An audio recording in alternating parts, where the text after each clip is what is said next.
আলহামদুলিল্লাহ। এই পাহাড় থেকে নাহিদা বিনতে আজাদ আপু, আসসালামু আলাইকুম। ওয়ালাইকুম আসসালাম রাহমাতুল্লাহ। আছি, ভালো আছি আপু আলহামদুলিল্লাহ। আশা করি আপনিও ভালো আছেন। আল্লাহ পাক আপনাকে যেন সুস্থতা দান করেন, আমিন। এটা হচ্ছে আরাফাতের ময়দান, শেষ বিচারের দিন অর্থাৎ হাসরের ময়দান।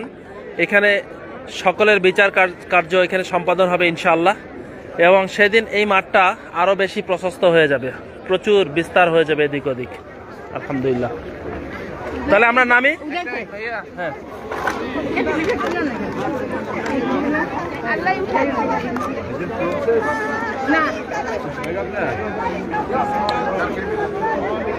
উদয় আসেন এদিক থেকে নামি আস্তে আস্তে। নামাজ পড়বো না, এখানে নামাজ পড়া যাক না, চলেন এটা খালি ধরে আসেন।